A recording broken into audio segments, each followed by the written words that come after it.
My wife jokes that by the end of the campaign, my icon's gonna be like giant hands going like this, being like, the Asian man wants to give you all money. You are Drake's God's Plan video. You're saying one of our stereotypes is gonna help save this country. Yes, very much.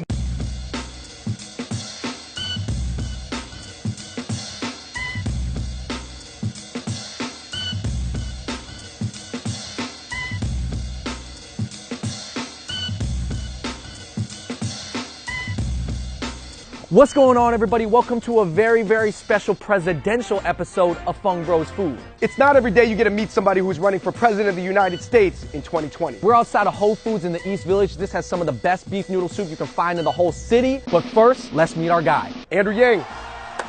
Hey guys, great to see you. Dude, first of all, you're running for president in 2020. Second of all, you're Asian. So already, those are two things that we really got to talk about, man. This is crazy.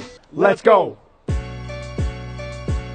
All right, guys, as a side note, this is not an endorsement for Andrew Yang's campaign whatsoever. We just wanted to sit down and have a meal with a guy who's got some really, really interesting things to say. Enjoy the video.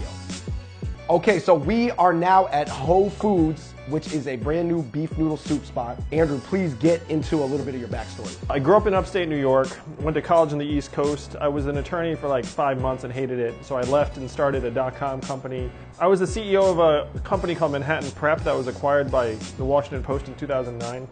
And during that time I thought, hey, we still have so many smart young people becoming bankers, consultants, lawyers, and heading to Silicon Valley. What we need is more people starting businesses around the country.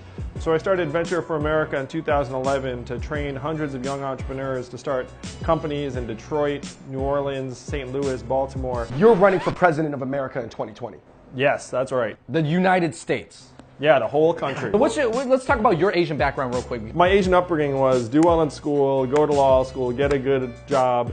And then when I quit that job, then my parents were like, whoa, what's going on here? Which you guys might have experienced too. The disappointment from our parents came a lot earlier than yours did. But eventually you can turn that disappointment around. Like my parents told people I was a lawyer for a long time. Hey, you're a lawyer until you're president.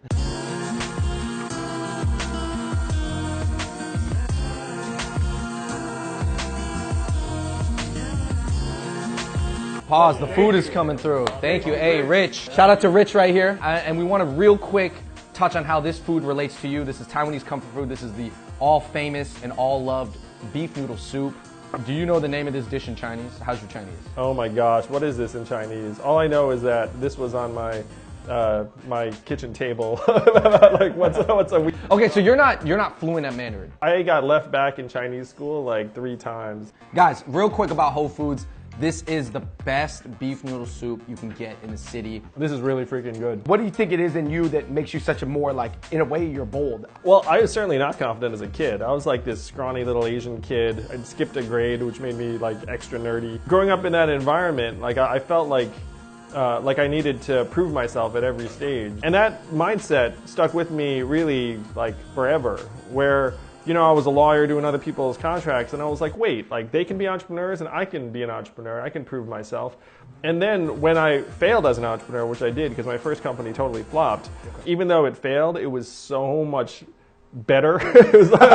So it was better failing as a startup CEO than being a high-paid cog in a machine. I even said to myself, I was like, what would it take to get me to be a lawyer again? And the only thing I could think of is that like my parents were dying. The only way I could get the money was to like go back to being a lawyer.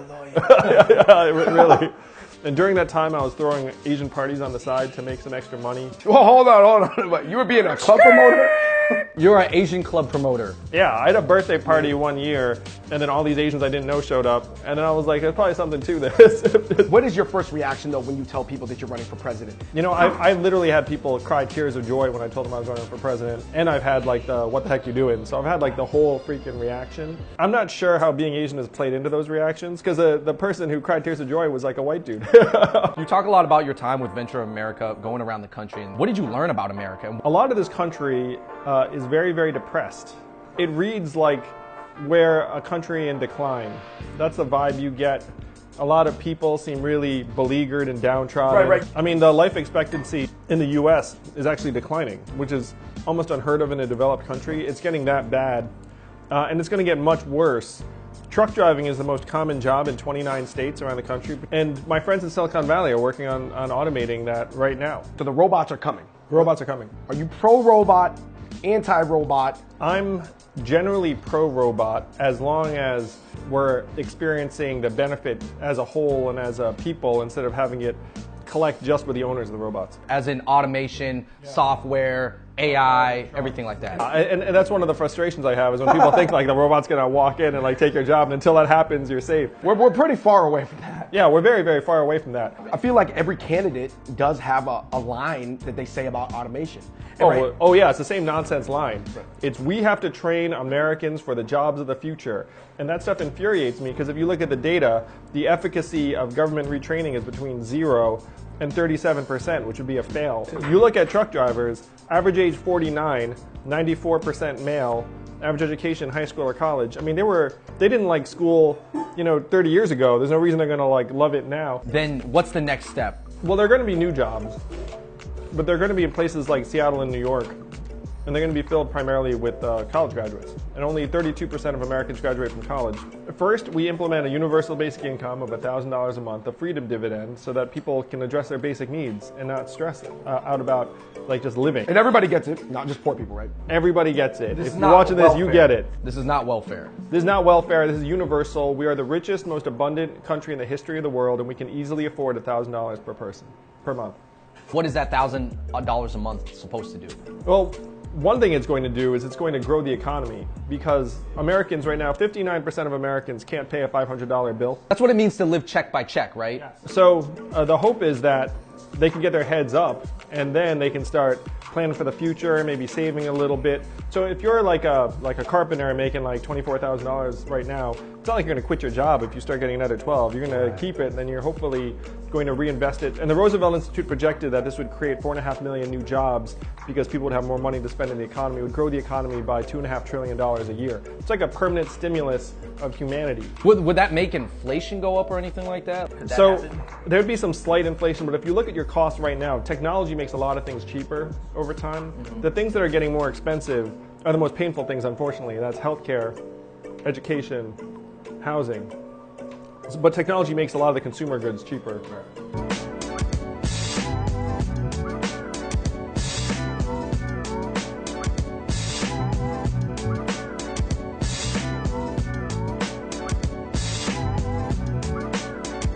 How much can a president shift these gigantic, almost ultra complex trends where almost nobody can fully 100% predict the way everything plays out? So our government's not functioning very well right now. 70% of Americans right now agree that technology is destroying more jobs than it creates.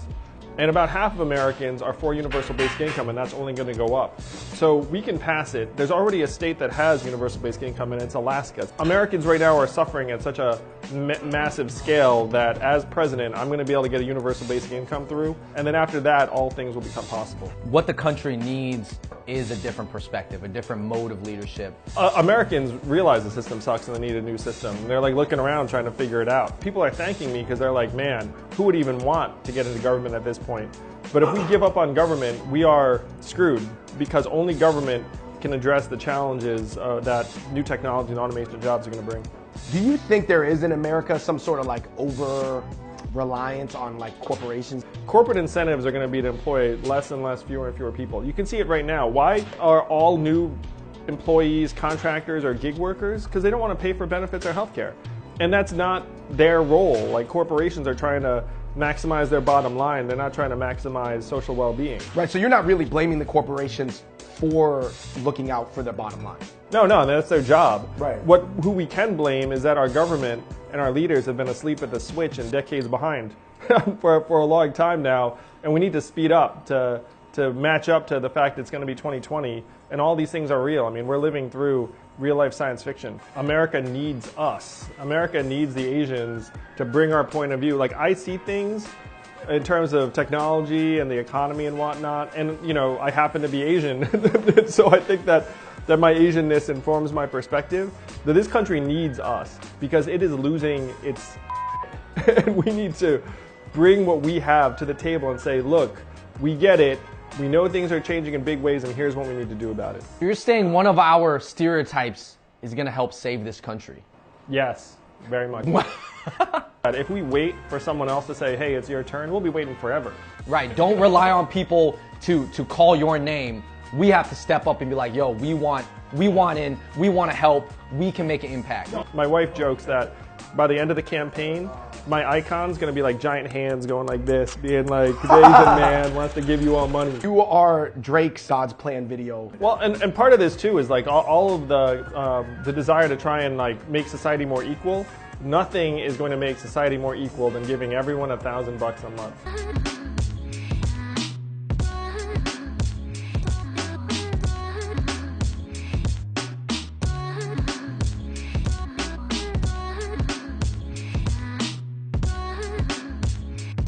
First, I want to plug your book.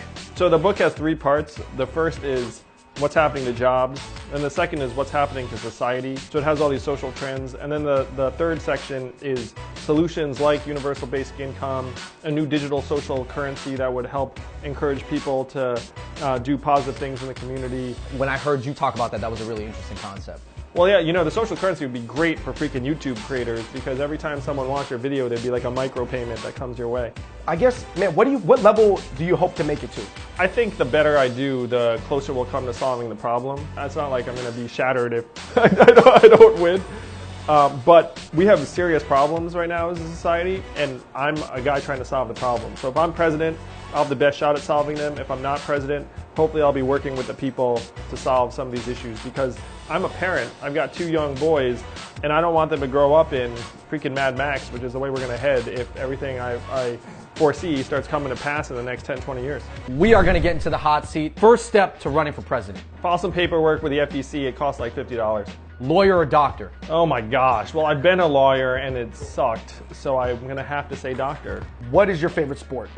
Basketball, definitely. When you do play basketball, are you a passing guard or a scoring guard? Definitely passing. Favorite food dish in the world? I love that sticky rice dessert. Favorite NFL team?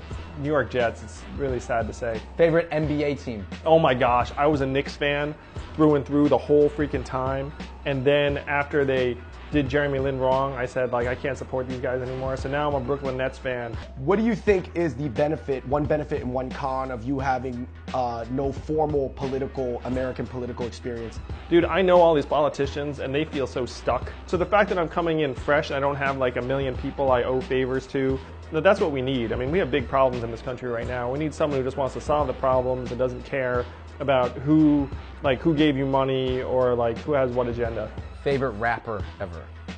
Jay-Z. I had to go with Jay-Z. What do you think about the model minority myth? You know, there are Asians, particularly from different communities, that are struggling from the get-go. So, you know, it's not great for us that there's a model minority myth, but the extent it exists, we have to try and use it. We have to take advantage of it. For those people out there who are kind of like, they don't want you to be like only a pro-Asian ethnic candidate, but will you give them anything and you're like, nah, that's not what I'm about? Like, I'm a very proud Asian American.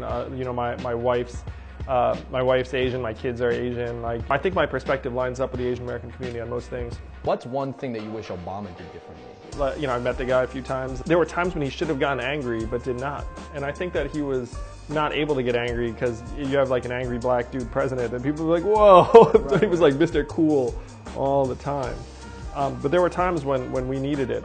I've heard you in one interview, someone was like, so what is your stance on all those social issues? And you said, probably what you think they are. Like, I was being sort of glib with that journalist, but like it was sort of me thinking, it's like, look, like I'm like a liberal, urban, educated Asian guy, and like the things that you imagine I believe. Like you're all about taking out the factors, deleting the factors that will create more tension.